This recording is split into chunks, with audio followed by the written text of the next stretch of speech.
Will the House please come to order and members kindly take their seats? Good morning. The devotional today will be led by the Reverend Peter Pogge of the Waterbury Congregational Church. Good morning. I understand as of this morning that we have now moved from Earth Day, which we celebrate on April 22nd historically, to Earth Week, which started yesterday. Not that I have a problem with that. I think we should have Earth Year. Anyway, we do receive and participate in the many benefits of the gifts of the earth simply by virtue of being animals. We also, by virtue of our status as being human animals, understand an obligation toward it, thus Earth Year. Thinking theologically as I tend to do, I frame this in terms of gift and demand. The pair belong together not only on a philosophical basis, but on an experiential one as well. It is clearly the case that we forget this gift of the earth and somehow overlook our responsibility toward it. But just as clearly, we also can rediscover it. We can rediscover that our ethical obligations become a gift and give us great pleasure and set us free. I'm going to leave theology alone and share with you a brief story. It's an Earth Day story, although it did not happen on April 22nd. It comes from a lovely little book called Sailing in a Spoonful of Water by Joe Coomer. It's the story of him buying a boat named Yonder and learning to sail it in the waters off the coast of Maine. The last sail of the season, he writes, was a short reach out to the Isle of Shoals. My brother and I anchored off White Island and fished half-heartedly for a couple of hours with no luck. Perhaps this is because we dropped our lines overboard, then napped in the sun till it was time to go. On the return, we passed what seemed to be a wounded gull struggling to stay afloat. It reminded me of a duck on our farm pond fighting to get away from a turtle that had bitten its foot. We made another pass and saw the gull had a large plastic fishing lure caught in his beak and the webbing of one foot. On the third attempt, Phil brought him aboard with the net. Phil held his beak while I snipped the barbs of the treble hooks. The hook in the bird's foot had slashed the veined webbing, which bled profusely. The other had passed all the way through the nostril in the upper beak. Once the bird was cut free, I gathered his wings from the net while Phil held his beak closed. Then on three, we lifted him up into the air. I wish I could have that moment of setting him free. I wish I could have it over and over. On three, on three. We wiped our hands of the salt water and blood, watching his wing beats become entangled in those of 1,000 other gulls over the islands. Yet again, Yonder paid for herself in a single moment, an hour out of the harbor. I saw that my happiest life was not where I came from or where I was bound, but life on the way. Wishing you the gift and demand of Earth Week every day of the year. May your journey be full. Best wishes.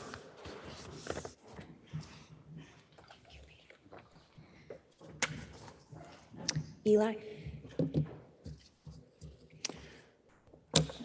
All right, do we have Eli? All right, will members please rise and join me as we say the Pledge of Allegiance. I pledge allegiance to the flag of the United States of America and to the republic for which it stands, one nation, under God, indivisible, with liberty and justice for all. Members, we have a bill on the notice calendar requiring referral to a money committee pursuant to House Rule 35A. Senate Bill 37 is an act relating to access to legally protected healthcare activity and regulation of healthcare providers. Carrying an appropriation, the bill is referred to the Committee on Appropriations.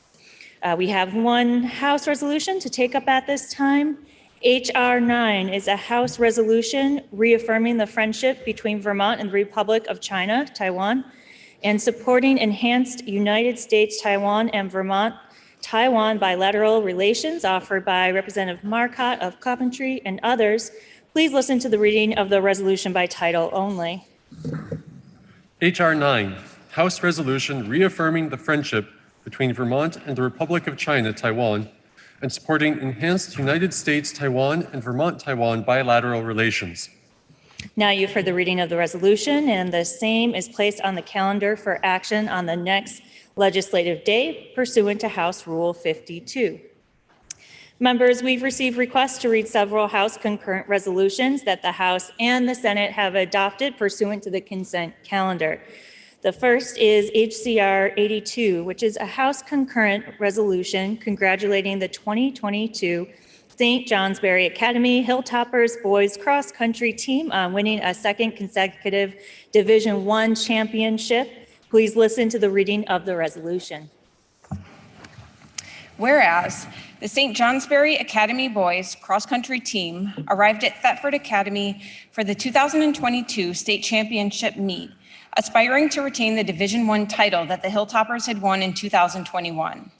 And whereas the 2022 St. Johnsbury Academy success was a culmination of a true team effort, with the Hilltoppers securing 7 of the top 20 places on the 5K course, 5 in the top 15, including 3rd place, which resulted in a narrow but most satisfying 44-48 victory over runner-up Champlain Valley Union High School. And whereas the winning Hilltoppers were Nathan Lenzini, Charlie Krebs, Ryan Callaghan, Carson Eames, Nathaniel Bernier, Andrew Thornton Sherman, Ari Levin, and Isaac Lenzini, and coaches Chip Langmaid and Kevin Cottrell were great mentors for the team. Now therefore be it resolved by the Senate and House of Representatives that the General Assembly congratulates the 2022 St. Johnsbury Academy Hilltoppers boys cross-country team on winning a second consecutive Division I championship, and be it further resolved that the Secretary of State be directed to send a copy of this resolution to St. Johnsbury Academy. And next is HCR 83, which is a House concurrent resolution congratulating the 2023 St. Johnsbury Academy Hilltoppers Division I Boys Championship Indoor Track and Field Team. Please listen to the reading of the resolution. Whereas the 2023 State Indoor Track and Field Championship, held at the University of Vermont in Burlington, the Division I Hilltoppers competed against the state's other outstanding high school track and field athletes. And whereas St. Johnsbury Academy proved ready to meet this challenge, securing first place in the 55-meter hurdles, the 4x200 and 4x400 relays, and the long jump, along with other impressive results. And whereas when all the Division I scores were tallied, the Hilltoppers had won a decisive 147 to 122.5 victory over the second place Essex High School Hornets. And whereas the triumphant Hilltoppers were Christian Adames, Jaden Beardsley, Ryan Galligan, Gerardo Fernandez, Parker Bruns, Jonathan Kalich, Riku Mimosa, Andrew Bugby, Nathaniel Bernier, Carson Eames, Diego Perez, Andrew Thornton Sherman, Wilder Thomas, and Gideon Pearson. And their proud coaches were Chip Langmaid, Dylan Bertolini, Stephen Bagley, Matthew O'Brien, and Jessica Thornton Sherman. Now therefore be it resolved by the Senate and House of Representatives that the General Assembly congratulates the 2023 St. Johnsbury Academy Hilltoppers Division I Boys Championship Indoor Track and Field Team, and be it further resolved that the Secretary of State be directed to send a copy of this resolution to St. Johnsbury Academy. And finally, HCR 86 is a House concurrent resolution designating April 18th, 2023 as USS Vermont Day in Vermont. Please listen to the reading of the resolution. Whereas the submarine USS Vermont, SSN 792, was commissioned on April 18th, 2020, and is a third U.S. Navy vessel to be named in honor of the state of Vermont. And whereas the officers and enlisted personnel of the USS Vermont have sustained superior performance, setting new standards for future U.S. Navy submarines entering the fleet. And whereas today, April 18th, 2023, the third anniversary of the commissioning of the USS Vermont, provides an ideal occasion to honor the officers and crew of this submarine for their dedicated service to our state and country through their many hours of arduous duty protecting our nation and its freedoms. Now therefore be it resolved by the Senate and House of Representatives that the General Assembly recognizes April 18th, 2023 as USS Vermont Day in Vermont, and be it further resolved that the Secretary of State be directed to send a copy of this resolution to the USS Vermont and the USS Vermont Support Group. Are there any announcements? Member from Berkshire. Thank you, Madam Speaker. This morning we heard the reading of the resolution commemorating the third anniversary of the commissioning of the USS Vermont nuclear submarine and honoring the USS Vermont Support Group. The boat is currently stationed in Connecticut and will be underway to Pearl Harbor, Hawaii, later next month for her next assignment. We're honored today to have with us retired captain and former Vermont State Representative, Mr. Albert Perry of Middlebury, Mr. Gary Freimeyer of Williston, President of the USS Vermont Support Group, Mr. Rod Brigham of Georgia, Vice President, Mr. Wayne Pickett of Castleton, Secretary Treasurer, Mr. Robert Burke of Cabot, Ms. Sheila Spalding of St. Albans, and Ms. Susan Martin of Woodbury. The USS Vermont Support Group was established in support of the boat, her sailors, and their family members to make connections and provide education to the public. The support group will be holding a press conference today at 12:15 in the Cedar Creek Room, and we hope you will be able to join us then. Madam Speaker, please help us welcome our guests to the State House. They are seated in the gallery. Will the former member and the guest member from Berkshire please rise and be recognized?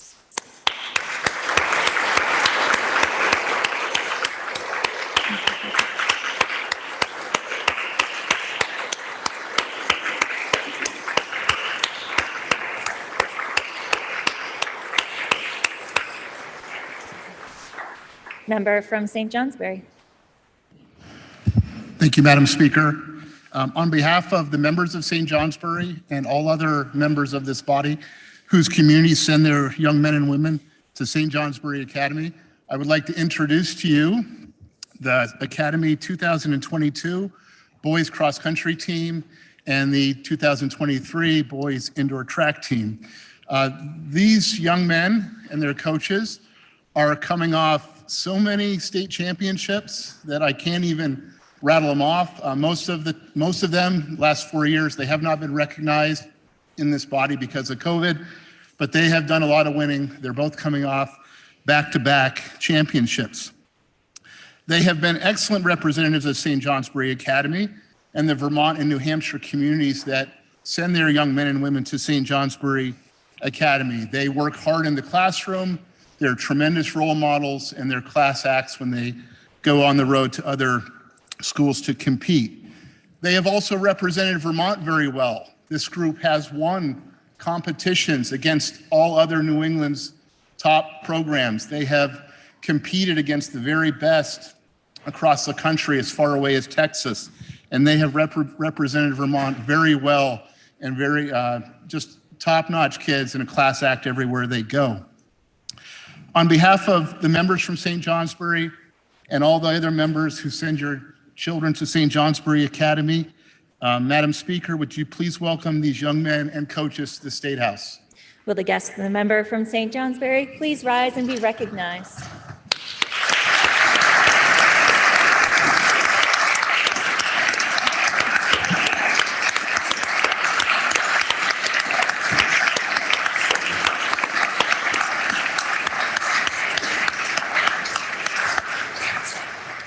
Member from South Burlington.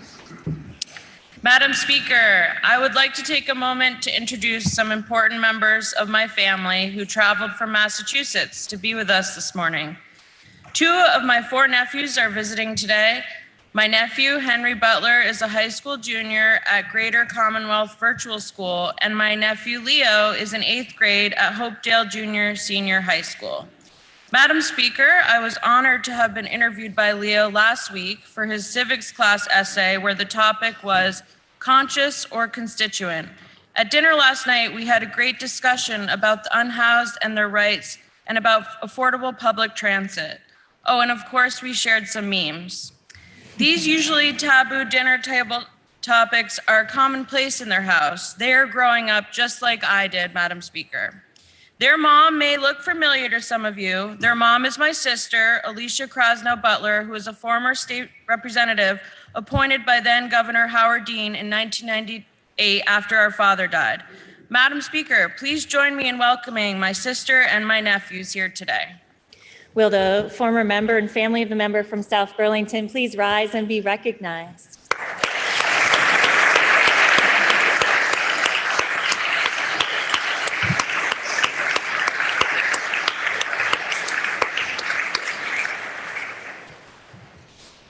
Are there any further announcements? Member from St. Johnsbury. Thank you, Madam Speaker. I also would like to welcome a guest today. He is Simon Reedy Miller. He's my wife's first cousin's son. I hope this isn't triggering, Madam Speaker. And he is also the great-grandson of Robert Reedy, who was chair of the Vermont Democratic Party back in 80 years ago or something, also a candidate for Congress in 1944, but he lost. Anyway, Simon is a sophomore in high school in Cambridge, Massachusetts. He's interested in government and wants to see what we do here today and may be interested in pursuing government service unless his parents can talk him into finding a better paying job. Will the family seated in the gallery, so will the family member of the member from St. Johnsbury please rise and be recognized?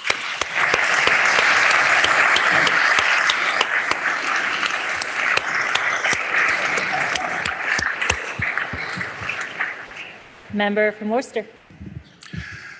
Thank you, Madam Speaker. Members may have noticed this morning that in the card room, there is a display and also some representatives from the Vermont Holocaust Memorial, an organization which works throughout the state of Vermont in helping schools and other organizations and community groups bring education and information and speakers about the Holocaust to Vermonters. Today is Yom HaShoah, which is the internationally recognized day of Holocaust remembrance.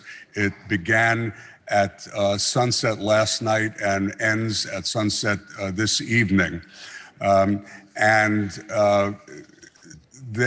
Yom HaShoah has only been recognized as an international day of remembrance for a relatively short period of time.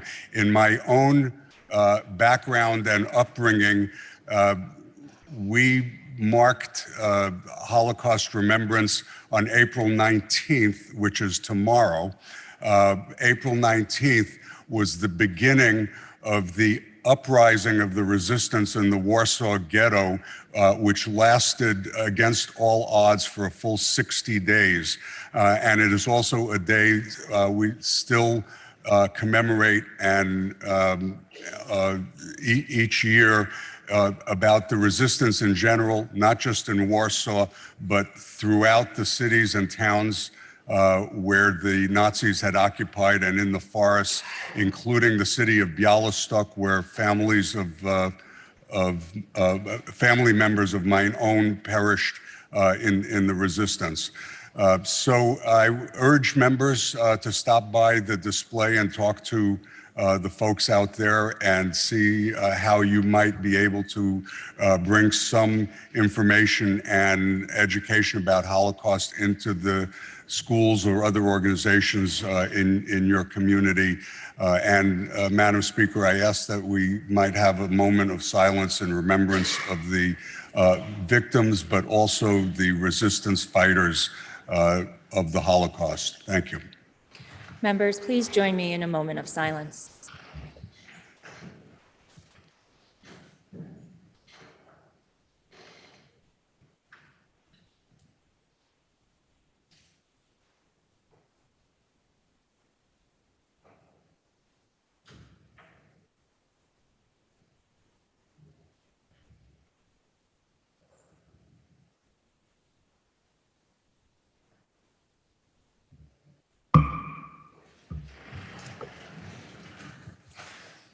Are there any further announcements?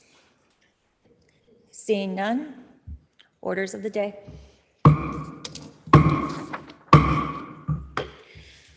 We'll begin with Senate Bill 100, which is an act relating to housing opportunities made for everyone. Member from Waterbury. Thank you, Madam Speaker. I move that S100 be committed to the Committee on Environment and Energy. The member from Waterbury moves that Senate Bill 100 be committed to the Committee on Environment and Energy. Are you ready for the question? If so, all those in favor, please say aye. Aye. All those opposed, please say nay. The ayes appear to have it. The ayes do have it, and you have committed S100 to the Committee on Environment and Energy. The final bill on our action calendar today is House Bill 489, which is an act relating to approval of an amendment to the Charter of the Town of Shelburne. The bill is referred to the Committee on Government Operations and Military Affairs, which recommends that the bill ought to pass. The member from Charlotte, Representative Waters Evans, will report for the committee. And affecting the revenue of the state and materially affecting the revenue of the municipality, the bill was then referred to the Committee on Ways and Means, which also recommends that the bill pass. The member from Georgia, Representative Brannigan, will speak for the committee. Please listen to the second reading of the bill. H 489, an act relating to approval of an amendment to the Charter of the Town of Shelburne. Member from Charlotte. Madam Speaker, happy tax day. I have an apropos bill for you. Most people think that new taxes are about as popular as a dead fly and a bowl of clam chowder. The town of Shelburne, however, proved that theory wrong this spring when they approved a change to the town's charter to adopt a 1% local option tax. H 489, there's a link on the House Government Operations and Military Affairs webpage, applies a 1% local option tax to sales, meals and alcoholic beverages, and rooms. This bill adds one section to the town of Shelburne's charter. The Shelburne Select Board decided to present this option to voters as a charter change because they anticipate about $60 million in capital improvements in coming years. They will use these local option tax funds to pay for capital expenditures, debt reductions, reserve funds for capital projects, repairs, or other emergency needs related to a declared disaster, and land conservation and open space protections. This tax and its operating mechanism already exists in state statute and is used by around 24 other municipalities in Vermont. These types of taxes are administered and collected by the state of Vermont, with 70% of the revenue going to the town and the remaining 30% to the state. Shelburne voters approved this charter change on town meeting day in March of this year, 2023, by a vote of 838 to 593. This act will take effect on passage.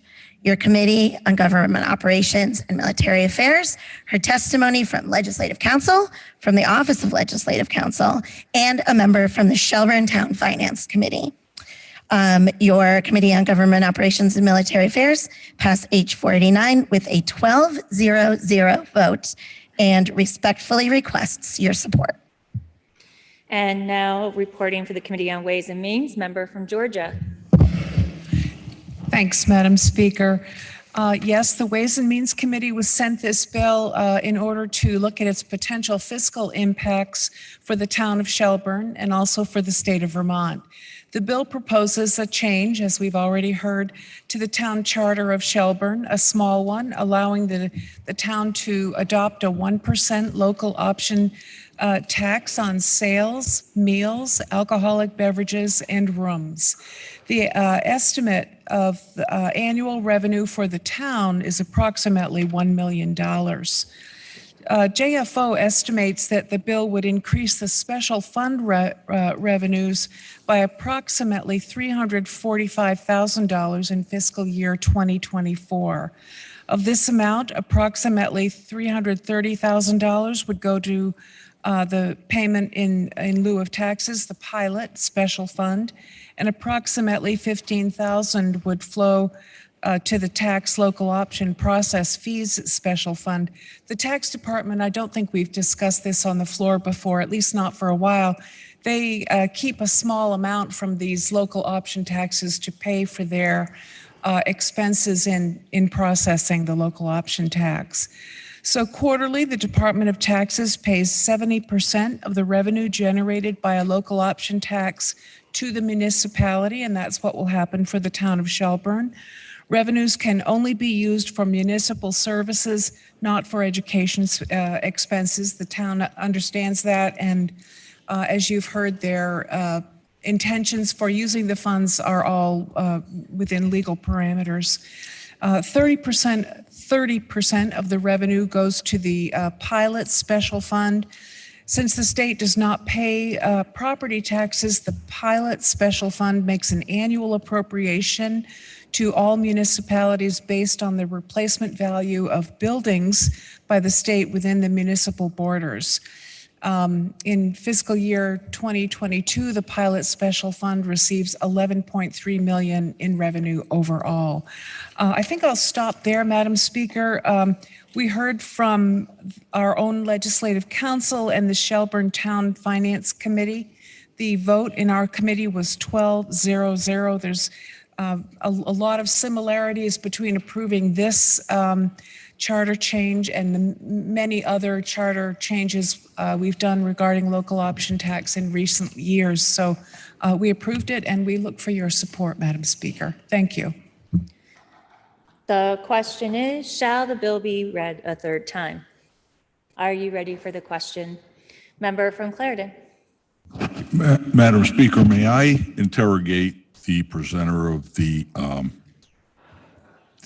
charter change? The member from Charlotte is interrogated. Member, just to be consistent, I wanted to ask what percentage of the populace voted in that election. You said 838 to 593. Do you happen to know what overall percentage of the voters that is? I do not. You don't? Okay. Thank you. The question is, shall the bill be read a third time? Are you ready for the question? If so, all those in favor, please say aye. Aye. All those opposed, please say nay. The ayes appear to have it. The ayes do have it, and third reading is ordered. Members, that completes the orders of the day. Are there any announcements? Member from Poultney. Madam Speaker, House Republicans will meet 15 minutes following adjournment in room 267 of the Pavilion Building. Member from Newfane. Madam Speaker, Democrats will caucus in the Pavilion Auditorium 15 minutes after adjournment. Are there any further announcements? Seeing none. Member from Poultney, can you please offer us a motion to adjourn until Wednesday, April 19th at 1 p.m.? Madam Speaker, I make a motion this body stand in adjournment until Wednesday, April 19th, 2023 at 1 p.m. You have heard the motion. Are you ready for the question? If so, all those in favor, please say aye. Aye. All those opposed, please say nay. The ayes appear to have it. The ayes do have it, and this body stands in adjournment until tomorrow at 1 p.m.